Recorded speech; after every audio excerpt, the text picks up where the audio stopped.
Our first panel, Green Horizons, Financing Sustainable Development in the Adria region, in collaboration with the International Finance Corporation, IFC, and UK Export Finance, will delve into the financial strategies and instruments essential for sustainable development.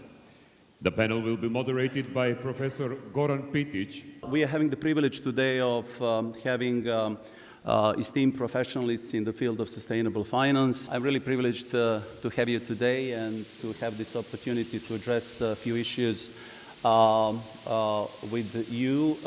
We will have a slide portal. I was asked to say that there is somewhere some QR code that you can, during the panel, ask the questions, and I will try to use those questions for making the dynamism of this panel, and please feel free throughout our discussion to ask the questions. We'll make few rounds of quick comments, trying to provoke some thoughts and trying really to make this panel dynamic.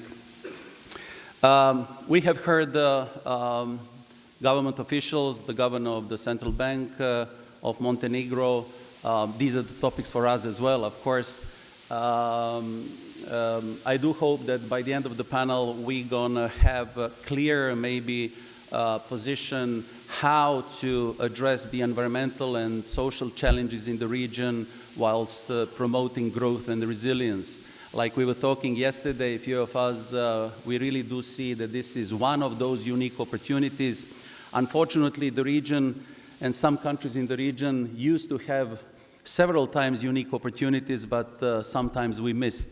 So let's try to use this opportunity and really to take the most what we can from this type of developments. So let's start maybe with Rong, because she's very fresh coming from Washington. And actually she was having a chance, and we are delighted really that you can share with us the latest coming from the most comprehensive benchmark on the sustainable finance trends and initiatives by the presentation that was given from you on the Global Progress Brief and Data Portal. So, Rong, please, can you just give us these latest trends on the global level and then bring us closer, I mean in the emerging markets, and then bring us closer to what we can understand here, what the data and the progress is saying for the Adria region, please. Thank you, Professor Goran, and good morning, everybody. It's really a pleasure to attend today's event and have the opportunity to discuss with the expert in my panel. Like Professor mentioned, I was in Washington last week with the World Bank Group and IMF, the spring meetings. And so today's speeches earlier was really music to my ears because they echo similar messages when we launched the Sustainable Banking and Finance Network, the Global Progress Report of the key findings, and also the future trends. It's kind of connecting past and future. So I represent both IFC, I come from the ESG department, but also the IFC-supported Sustainable Banking and the Finance Network, which comprise regulator and the banking associations from 70 countries. And they represent about 92% of banking assets. So this is every 2 years we do a benchmarking across all the emerging markets of the member countries. And this year, particular, I will share the key findings are very similar, some of the message you heard earlier. So the first key finding is among the about 70 countries we assessed, 48 countries have launched over 400 national and the regional frameworks to create enabling environment, and the president said predictive policy environment to guide financial sector invest toward activities with environmental social impacts. And so this is the broader ESG, sustainable finance policy frameworks. Among them, 39 countries have particularly launched ESG risk management and the disclosure framework, acknowledge they're the backbone of the sustainable finance framework as the foundation. And also, most biggest increase compared 2 years ago is 34 countries launched climate risk management framework, and this is what's 4 countries in 2021. So it's the biggest increase in terms of frameworks. And their 24 countries have published or already plan, have a draft to adopt taxonomies to define what is a green, what is a social activities. And sustainable finance is not only about green, it's not only about climate. 29 countries starting to integrate inclusion objectives into their broader sustainable finance frameworks. And this is what happens in the emerging market and sustainable finance frameworks. And you probably ask, so this is what, and so what? So there is a number indicate policy is making impact, $759 billion in thematic bonds. So this including green bonds, social bonds, sustainability bonds, and sustainability-linked bonds issued in 45 member countries as of 2023. And this is 25% increase compared 2022 and the 2023, just 1 year increase. So this is kind of key findings in the last 2 years. And we see also, again, today is about connect past and the future. What is the future trends? There are 4 trends I want to share. First, integration and harmonization. You heard there are more than 400 policies. So there's this issue now about policy to avoid policy fragmentation. So we need to have integrated, consistent, a common approach among all these countries. Second, policy is only a means to an end. What really matters is implementation. So we heard also from the president talk about really the capacity, the know-how that identify all the members as critical to achieve impact. And third, sustainable finance, I think one of the key words we heard again and again, particularly in Washington discussion, is the measurement. So monetary reporting disclosure are the key to help really measure the progress and promote transparency. Last but not least, there's no sustainable finance or sustainable development without integration of social development. That sustainable finance cannot be only about green and the climate, have to expand to include social inclusion and accessibility goals. Last, I want to mention, particularly for this region, for the sustainable finance network, currently we have 5 countries from the area, including Montenegro Banking Association just recently joined, and Kosovo Central Bank and Banking Association, and Albania, and also North Macedonia. So we have a number of countries, but compared to other regions, we see a commitment and action to develop framework and also voluntary principles. But I would say still in the early stage, but I think this is an opportunity, even in the early stage of development policies. However, you have all the knowledge in other regions, potentially. You learn from the past lessons learned, both failure and success, to leapfrog and become a leader in this space. So I'll stop there. Yes, thank you, Rong. Yes, we can hear a lot. What is, let's say, the current landscape at a global level, and what are the achievements and where we are heading to, let's say, what is the progress. But Senida, please, we are here in the region in which Rong mentioned a number of policies have been adopted, the frameworks. We have witnessed a lot of policies being adopted in our countries, a lot of frameworks. President Milatovic was also mentioning that it's not only the question of the laws per se, but it's the implementation of such. So how do you see the current landscape from that side, in particular because we are used to have this top-down approach pretty frequently, I would say, and our societies and our culture pretty much likes to have these messages coming from the top. So where do you see the regulatory landscape, the situation on the sustainable finance in the region, in particular having in mind your experience both on the side of finance but also from the side of the policy? Greetings, everybody. It's very much important to talk about the landscape and the policies, what is being doing or what we have been doing in terms of latest papers and policies.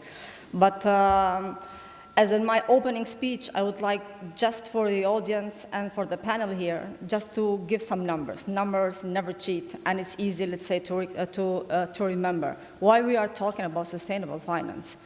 Absolutely, we need finance to achieve sustainable development goals. From 2015, with the Paris Agreement and with the endorsement of the Agenda 2030, the agenda of sustainable development goals has been happening a lot. I'm happy to hear and to see that everybody is talking in terms of sustainable development, achieving sustainable development goals. Meanwhile, according to the last assumption or last estimation, in the ESG Summit in UN, only 15%, or 15%, is achieved globally. And lots of targets are out of the track. And what's disturbing and a little bit worrying all about the financial markets, countries, and so on and so forth, is that we are not doing progress, especially starting from the pandemic, because, okay, it was a global pandemic, but later on, it looks like humanity didn't learn from that kind of a terrible experience. Then we are facing a lot of increasing of conflicts, wars in the region, which are not enhancing and not facilitating, not creating an enhancing environment for the countries to work together in order to achieve sustainable finance. According to OECD estimation, only developed countries need $3.9 trillion investment per year to achieve SDGs. Meanwhile, globally, so including us as a region, we are somehow upper middle income countries, included with low and middle income countries. There is an estimation that globally we need up to $6-7 trillion yearly investments to achieve sustainable development goals. I was in government, I was in the bank. Now I'm working with European Commission into scaling up sustainable finance and helping European Commission to really move and foster the flow of capital, private capital, from the developed countries, especially from European Union and other developed countries, to low and middle income countries. Because I think, and we do believe, I think all, that the only way to achieve sustainable development goals is not via public money, is not via a state budget money, because that's impossible. We need private capital to really flow in that direction. And another figure, more than $200 trillion in asset is estimated in private investor capital. So money, there is money. And every day and on, we are hearing, especially in fund managers, in big companies, but even MDBs and FDIs, are looking for sustainable project, looking for a project that has kind of rating in terms of ESG. So not simply looking for profit maximization, but investors are looking their money to have even an impact. It can be social impact, it can be governance impact, environmental impact, and so on and so forth. So that's why it's important to keep these figures in order then later on to recognize what we need to do in terms of policies and frameworks to really boost and to really finance for sustainable projects. Thank you, Senida, in particular because you ended your first round discussion that it's not only money. Otherwise, we would be really, thrilled by trillions around and looking where is the money around. Yesterday, I talked to Rong about that and trying exactly to address the issue how much we have to do apart from the money side. And like President of Slovenia, Madam, she said, actually we need statesmen and not politicians. And I think these are some of the issues that are so relevant for this region in the future. But still being at this side of, I would say, a global picture and institutional presence as well. Tim, we had your face these days at the TVs in Serbia, Montenegro, and obviously it was important visit from your side and for these countries. We know that this is the first time that Export Finance from UK CEO is coming to the region. You met all government officials, relevant government officials, meaning at the highest level. You did have discussion. about a number of topics, probably for the potential for UK exporters for being present here, but I hope that you did have a chance also to talk about sustainable finance. So please, where is UKEF on this side? How is your position regarding this region? Great, thank you. And first of all, it's a real pleasure to be here. It is, you're right, the first visit by a chief executive of the UK's Export Credit Agency. It's also my first visit to the region, and I've been made to feel very welcome. So thank you to everybody for that. It's a real pleasure to be here. And the reason I'm here is because we see lots of opportunity, and the number of words that have been used already, and that it's not just about money. I think that's right. It's about impact. What can we do to create impact for the countries here in this region? By way of background, I don't know, there may be many people in the room here who are not familiar with UK export finance. So we are the UK's export credit agency. We've been doing this for 100 years. So we started business in 1919. So we've done it. We've done this for many companies and in many countries around the world. Our focus is on UK exports, but it's also about creating impact in helping to develop sustainable infrastructure in countries like Montenegro. I think that's really a really critical message. Obviously, for us, the interest is twofold. One is we think we can crowd in the UK supply chain, who can provide significant expertise in executing some of these projects. But I think we can also crowd in the private capital. We work in collaboration with the financial institutions, not in competition with them. Our first transaction here in this region was in Serbia in 2021. On the back of that, we hired somebody on the ground, Duško, who's here in the audience as well, and is well known to many in the room. But that, for us, is a statement of intent in terms of the opportunity we see in this region. We have capacity of up to £15 billion across the region. So that's £15 billion of support that we can provide, UK government support, to support the development of critical infrastructure, sustainable infrastructure here in this region. And what's been exciting to me in meeting with ministers over the last couple of days, as you rightly identify, is to hear the ambition and to hear the range of prospects that need to be driven forward. And we're very, very excited at UK Export Finance to be able to play a role working with people in the room to deliver against some of those objectives. Thank you, Tim. Let's move now maybe to the business side.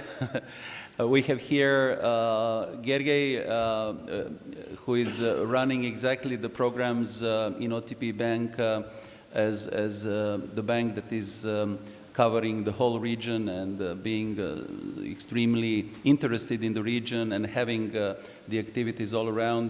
Where are you standing with your understanding of the readiness for this region for being participating in the programs that you are having on the financing side of sustainable investments? What type of, how far you can go with developing the instruments? How deep is the market? And let's get the first impression on this side. Any example would be fruitful to understand how we are dealing as a region with that. Well, thank you very much for the question and for having us actually. As you well know, OTP is the main bank in this region, also here in Montenegro, but all the other, almost all the other Western Balkan countries. And it is our mission in sustainability to finance the transition of the economies where we're active. So we are developing financial instruments and projects and so on, facilitating the flow of capital towards projects. And let me start by reflecting a little bit on some of the topics that were said before about the importance of impact and frameworks and money and all this. From a practical standpoint, if I look at financial institutions in the region, but also if I look at businesses in the regions, the availability of money, to put it in a very simple terms, the availability of money for sustainable transformation, for sustainable projects is not an issue.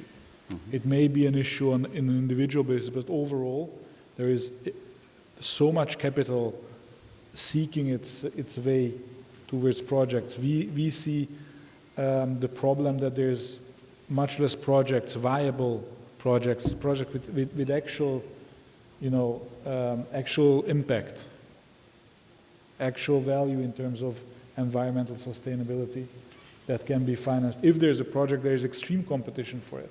There are a lot of incentives, there are government schemes, there are schemes from international financial institutions. All the banks compete for this. So we try to encourage our clients to come forward with their needs. Start looking at their business. Start, not wait for government, not wait for legislation. Start looking at any of the people in this room today that have a business.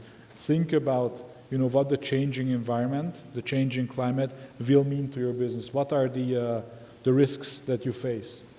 Give you a very practical example. I was at the Kopaonik Business Forum a few weeks ago in Serbia. It's a lovely ski resort, more than 2,000 meters up. This was mid-February. There was no snow at all. Now anyone who has a hotel there now needs to think about, how do I fill my rooms in the winter? Well, they had the business forum there for 3 days. That was already fine, but what about the rest? So I would encourage everyone to start thinking about the opportunities and risks involved in their business. Start thinking about what they need, the changes they need to make, the investments they need to make in practical terms. Most of that will be around energy, around real estate, and around transportation. That's where we see 80% of the money will go into in this region. And a lot we don't know yet.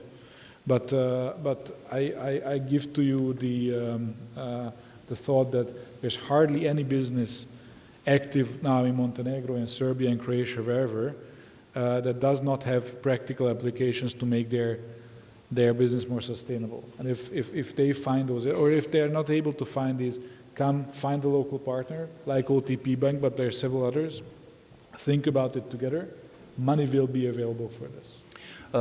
Okay, this is just an appetizer for the discussion. I just realized there is a QR code here on this big panel. So whoever wants to ask any question, please do it. I don't know where I'm going to see that, but I hope technically it's solved. I will just, before we make another round, hypothetically ask whoever wants to contribute. Like you said, Gergely, I mean, you are ready. You as, let's put it from the supply side, supply finance side, you're ready to step in based on the quality of the projects and the impact, of course. But what is missing in the puzzle? I mean, we remember the times once the funds were not that available as well on the banking side, but today obviously the liquidity is not the issue on the banking side, and all of you are actually seeking for good projects. How are we gonna, if we want to talk about the opportunity for the region, are we gonna miss unless we solve this puzzle? What is missing in the puzzle to move forward and to match the demand and supply? From all elements, please bring from whatever type of your expertise, if you want, bring some thoughts. What we have to remember is that transforming economies to a sustainable way of working, it's a long process. It's a marathon, not a 100-meter dash. Sometimes there's anxiety and there's impatience in terms of this, but please keep in mind the size of what we need to achieve. We need constant flow of projects. Give you a very practical example. We have a client does not operate very far from here. They use, in their processes, they use a lot of heat. They need energy for that. So they started changing their furnaces. Very practical thing. There is financing available, but there's proof of concept, and they have to make the investment. They have to prove it to their owners that the investment makes sense. Once they get the approval, they apply for loans. Loans are readily available because they are OTP partners for, thank God. Then they make one happen, and it works, and they start changing their furnaces. Not only does it de-risk the way they work, they actually make money with this. I always say there is no environmental sustainability without economic sustainability. And they start talking to their, well, you can say friends or neighbors, their business partners. Now we have several more requests of financing projects like this. There need to be, how you say, beacons, or first movers in any industry. Now, wind farms and PV panels are all over. There's, that's not new, but the step, especially around real estate development and manufacturing, we need more projects that can act as examples to others to go it. And unfortunately, we do need patience for the economies to transform. Yeah, I was going to just say that I think it's, as you say, there's lots of appetite. There's everybody in the room is interested in doing more in this space, I think.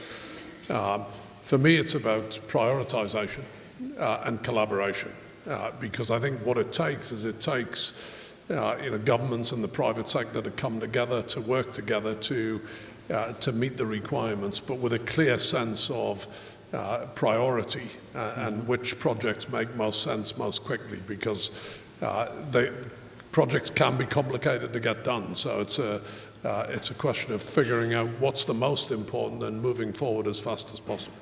Yeah, Senida, is it happening? This type of what Tim is mentioning,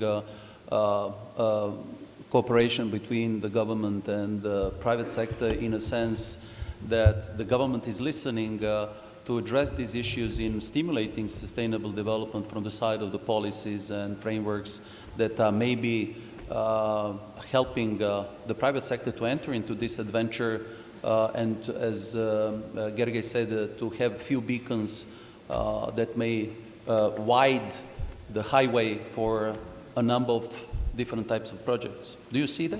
So this is exactly the problem. So there are two sides that they have difficulties or discrepancy to meet. So there is money, plenty of money from financial market, and there is a huge of need and a huge of potential for investment.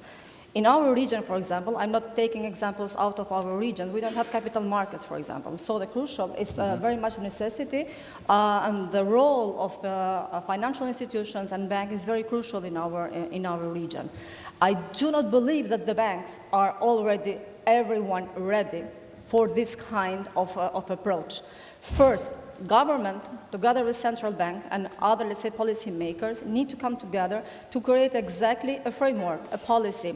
European Union is talking about terms of taxonomy. So we have a European Union taxonomy, which our countries separately or regionally can develop in order to create exactly the priorities. So what are the priorities in Western Balkan in order to invest for sustainable development goals? I mean, for me, it doesn't make any sense if we build up a road with EU money that connects two cities in Albania.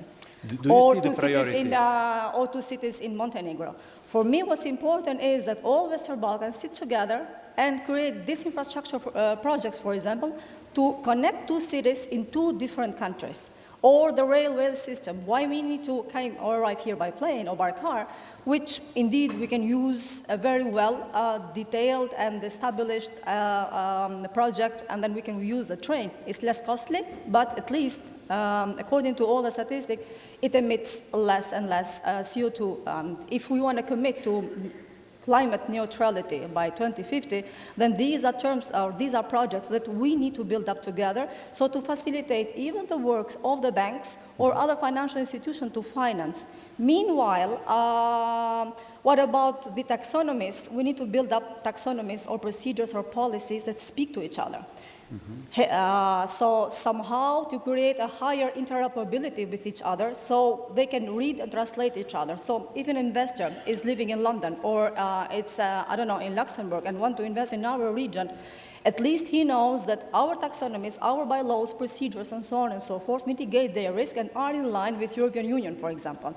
So we need to create this, and I do believe that with the support of European Commission or UN and MDBs and other financial institutions, we can work all together to create this kind of a framework.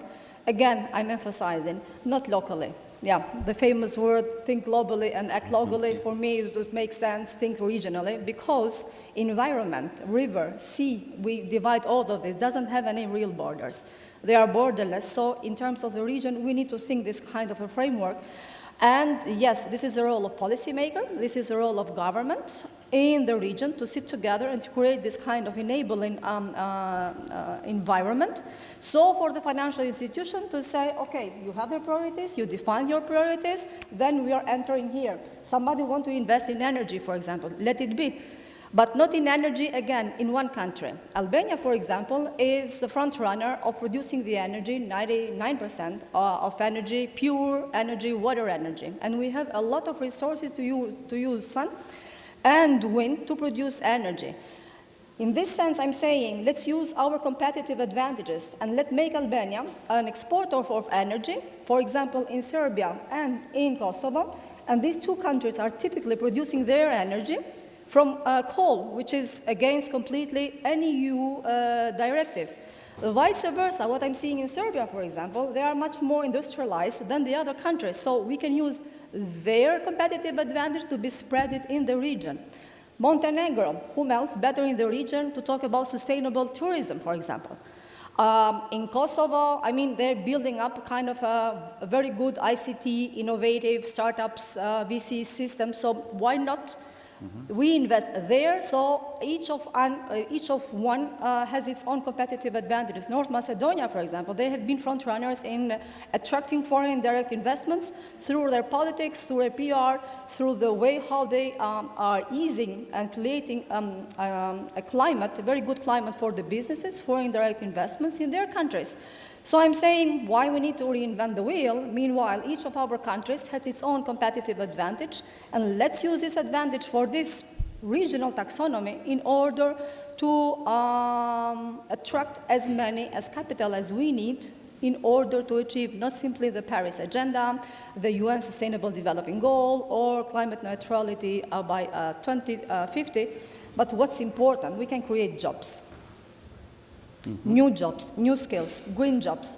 And then we can create growth and we strive for inclusion. And this is what's important at the end of the day. I think we are talking about the impact. I hope you will have the impact as well once talking about these things among our societies, you know, because we from the region have to hear each other and really through these types of brain thinking, whatever, you know, to come really to some type of moving the mountains, you know. I mean, we have here high mountains.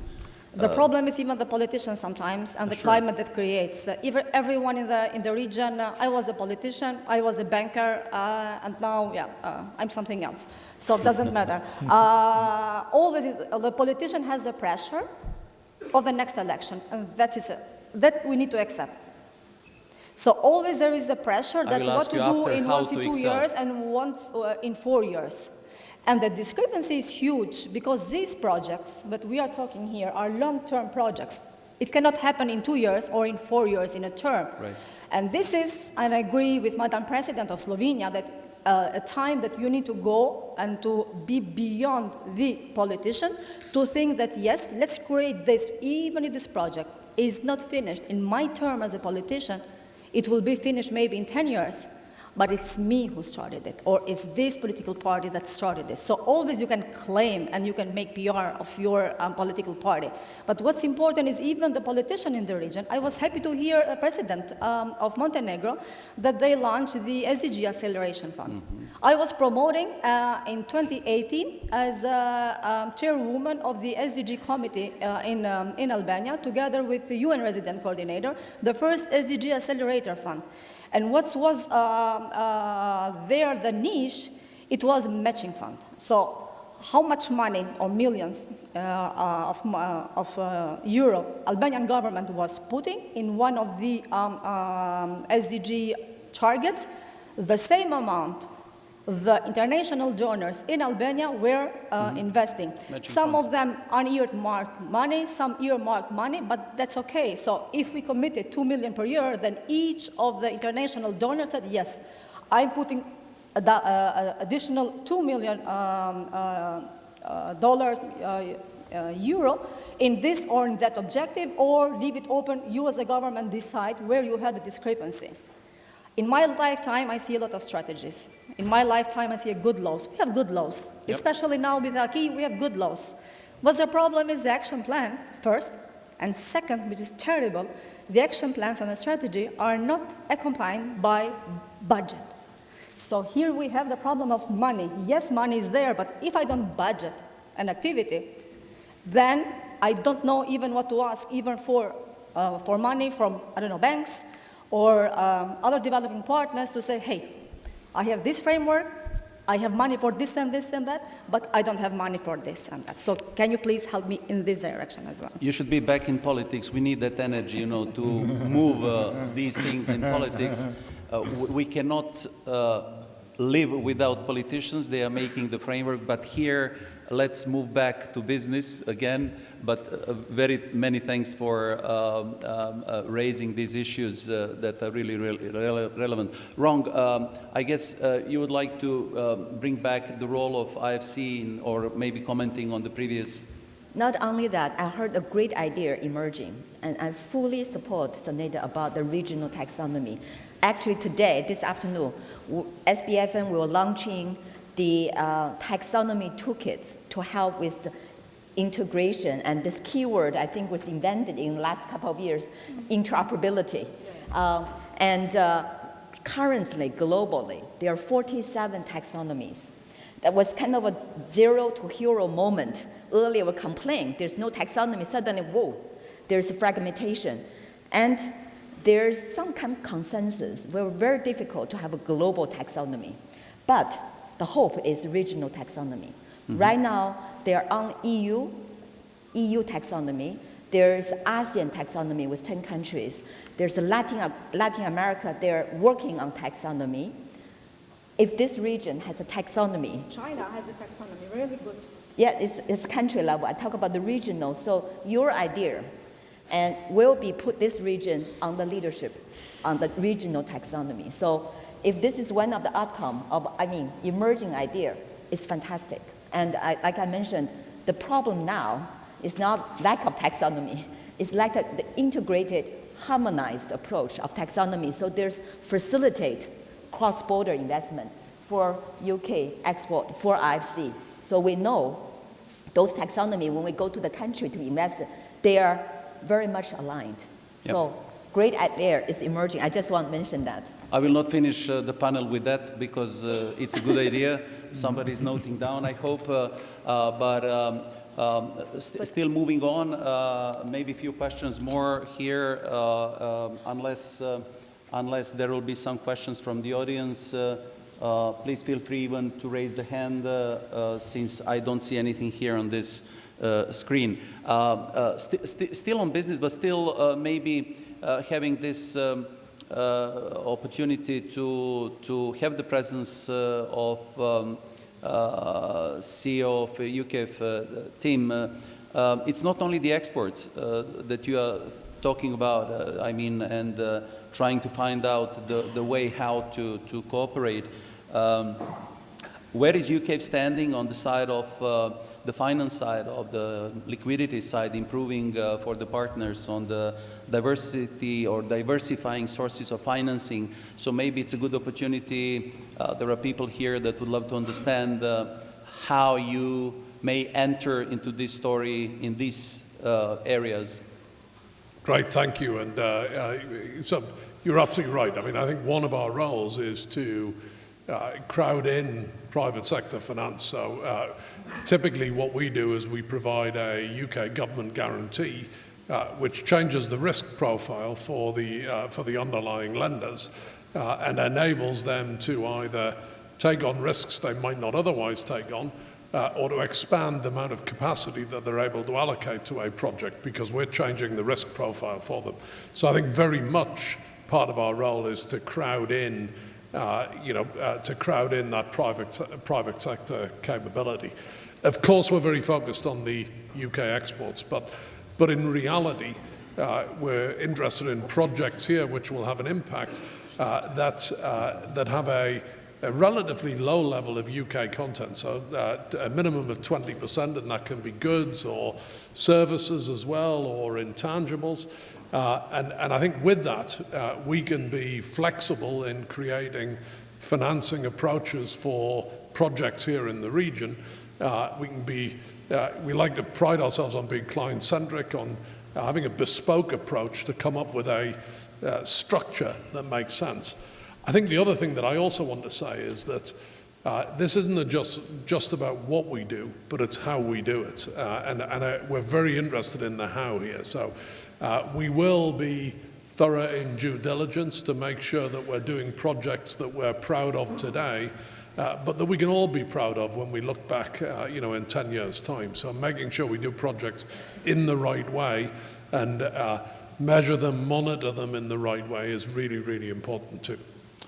Thank you, Tim. And maybe just before, there are pretty few questions, I'm glad, but maybe Gergely, just before that, again, coming to the nitty-gritty of business, how you are, once looking about funding sustainable projects, how do you are embedding the ESG criteria into your investment decisions? And maybe it would be interesting, you mentioned yesterday some green bond issuing, maybe just it would be nice to hear, because it may provoke some other opportunities on that side. Yes, well, let me talk about the lending, the investment part first. As a universal bank, we have a focus on all aspects of business and also on retail lending. Coming back to my earlier point about everyone has something they can do to make their business, and now I'm extending it their life more sustainable, home insulation, whatever it may be. So our role is to get the money to the people and really create financing for this. And in this respect, we need to think practical. All banks across not only this region but all regions are spending a lot of time and energy to making their processes as customer-friendly, as easy as possible. Now, if we integrate ESG aspects or sustainability aspects, taxonomies, whatever, we still need to keep the actual lending part, the client-facing part, as practical as possible. Some of the taxonomies that are out there can actually, if we overdo them, they can lead to administrative burdens that sometimes scare off potential clients. So it is our focus to embed sustainability in our risk management practices, in our due diligence, in our exclusionist and so on, without, and it is a challenge, but it's doable, and I put it to you that it is really doable, without actually creating additional administration, additional burdens for the clients. Now, in some sectors, it's more practical, more easy, because it's straightforward. In others, again, large-scale real estate development, for example, it's a bit more tricky. But the good news is there is a service industry evolving around this. Consultants, engineers, accountants, and so on that can help you in this. Help the bank, help the clients to keep it practical. Is it perfect? Well, not yet. But as I said, we are running a marathon, not a 100-meter dash. Okay, let me raise some of the questions that came from the audience. Whoever wants, I think you will recognize to whom it may be addressed. I know one is for Senida and Rong now, because it said that the suggestion was raised to develop a regional taxonomy. What is missing or incompatible with the EU taxonomy to adopt that, rather than spend a lot of time and effort building something new, which then risks creating interoperable issues? Wrong? Yeah, thank you. Very good question. Actually, this afternoon, like I said, we will launch the toolkits, and this is one of the key questions. Are we thinking of global taxonomy will fit all of the regions, the conditions? So the common understanding or consensus that we need to have the core components are similar, that we talk to each other, we talk about harmonization and interoperability. However, acknowledge there's important to have the common approaches, but we also acknowledge the regional differences and also local innovation. For example, give example of Sri Lanka earlier.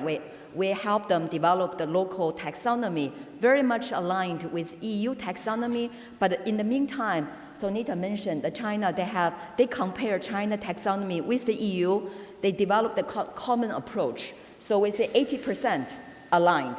And that 20% we leave for local innovation. For example, Sri Lanka, they started the first country used in the blue taxonomy, which was not too much covered in the EU. So because they are coastal countries and their unique opportunity and challenges. And then we also saw, for example, Mongolia developed the first SDG taxonomies, was again in EU very much on the green. And we see Mexico, particularly on the gender, to promote gender equality. So all these, like I said, we need to have a common approaches so we can talk to each other. We can invest. You can export. IFC as a regional global investor, we can invest. But in the meantime, we consider local context and local innovation. So this is very important. I want to mention that for IFC, we provide technical assistance on the global, national, and regional. Particularly for this region, we have the ESG integrated advisory services and also sustainable financing. So we help firms, the government, but also Gergely mentioned about we call train the trainers. We're going to do on Friday as part of the summit to train the banking associations and train them to be the trainer so they can train their banks. So this kind of create a pool of experts to support the banks when there's a need, when the policy create the need for financial institutions. So this is a chain of effect, a capacity of all the stakeholders, public and private. Thank you. Senida, please. So basically you have two approaches. So as I already said, or not, we don't need to reinvent the wheel. So there is the European taxonomy. So rather, we as a region adopt that kind of taxonomy and ask European Commission to help to adapt, to be valid for our environment as a country, because we are not yet there with a lot of, let's say, bylaws and procedures and so on and so forth, but we have our, let's say, differentiations, or the other way around. So you go from bottom up, so you start with the region with the help of World Bank, IFC, and European Union to say, okay, we start by our own to develop a taxonomy because we don't have it. So isn't that we have something? We don't have anything. Even though you think that we have something or heard that we have something, we don't have it. So we start developing our own taxonomy as a region, but that is transmittable, translated, interoperable with EU taxonomy, because that will be much more easy. So ask for the support. We start from the scratch, but ask for support that is us as a taxonomy, but is in line with the European Union one, because it helps and facilitates, because all of us are candidate member countries. So. Okay, next one. We'll try to be as quick as possible, so please make it on an amendment level, the answers. Gergely mentioned a few things, but maybe just further to clarify, what are the most pressing issues of sustainability that you could bring finance to, and what form of finance is available? Energy, generation energy is just, and don't forget, it's not only about creating electricity, generating electricity, it's also about transmission systems, infrastructure investment in energy and transportation systems, and the fourth is real estate. On small to big, if we cover these, we basically handled 80% of the sustainability problem in this region, and then we figure out the rest. Okay, next one. How can we talked yesterday a bit on that, how can we effectively combat greenwashing in sustainable finance, particularly within the sustainable mining industry in Western Balkan countries, and prevent exploitation that would turn them into mere resource extraction nations? Senida. Just in general, because it's very much important. We need data. Scientists say that if we don't have data, then we are not able to measure. And if you are not able to measure, that thing never happens, even though it's really happening. So that is crucial even in mining, but in all the industry and whatever we are doing. So we need to build up some data in order that these data to be comparable and then to be measurable. Once you measure them, the data and the achievement, then you can even report to them and then see the improvement. Are you doing good or are you doing worse? Are you emitting more or your CO2 emission is decreasing? Or your economy is going into a more decarbonized or better and greener environment for your citizens? Once you're mentioning data, there is a related question. How important is the relevance of generation and collection of the data? In this case, in this question, to be used by, for example, municipalities to attract financing for the ESG-related projects. What should be the main criteria for this data to be considered relevant? I don't know if anybody wants, you said the importance of data. Yes, Rong? I think in general about avoid greenwashing, there are two things. One is about actual activities are indeed green. So the taxonomy is very important to have a consistent definition and also a measurement. Second is the EU called do no significant harm, meaning that even you invest in one in project to support one environmental objective, but you don't harm other objectives. So this is very similar to IFC's performance standard. IFC is an ESG standard setter in the private sector for many years. And that meaning that when you, again, create investment value impact, but you don't harm the people, harm the environment, that again, we call environmental social risk management, EU called do no significant harm, and also social safeguards. So the two sides of the coin as a small finance.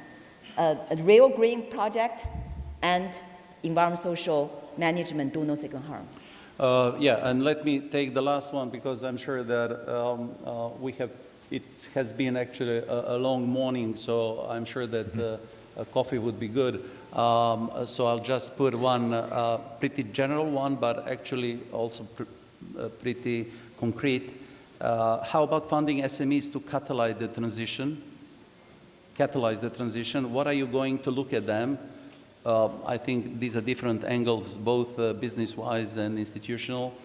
Applying and complying good governance practice, for instance, or succession planning, ESG, acting socially responsible within the environment.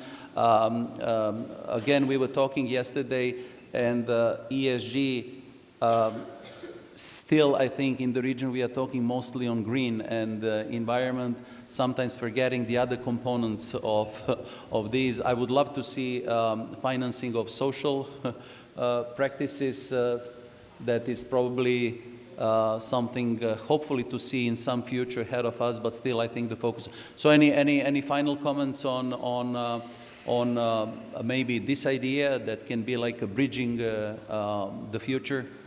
Senida? We talked about financial institutions and government or policymakers, but yeah, there are several battles. But the one of fighting climate changes, I do believe that it's a war that will be win or lost in local level. So municipalities first, plus SMEs, which at the end of the day are the bone or the backbone of our economic system, are the two components that will help moving forward and winning this war.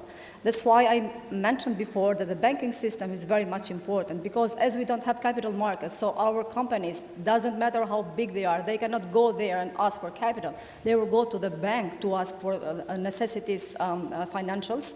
Then it's important that the banking system will be ready to help and to support the SMEs exactly to work in this direction. Last but not least, the PPPs. Small-scale PPPs.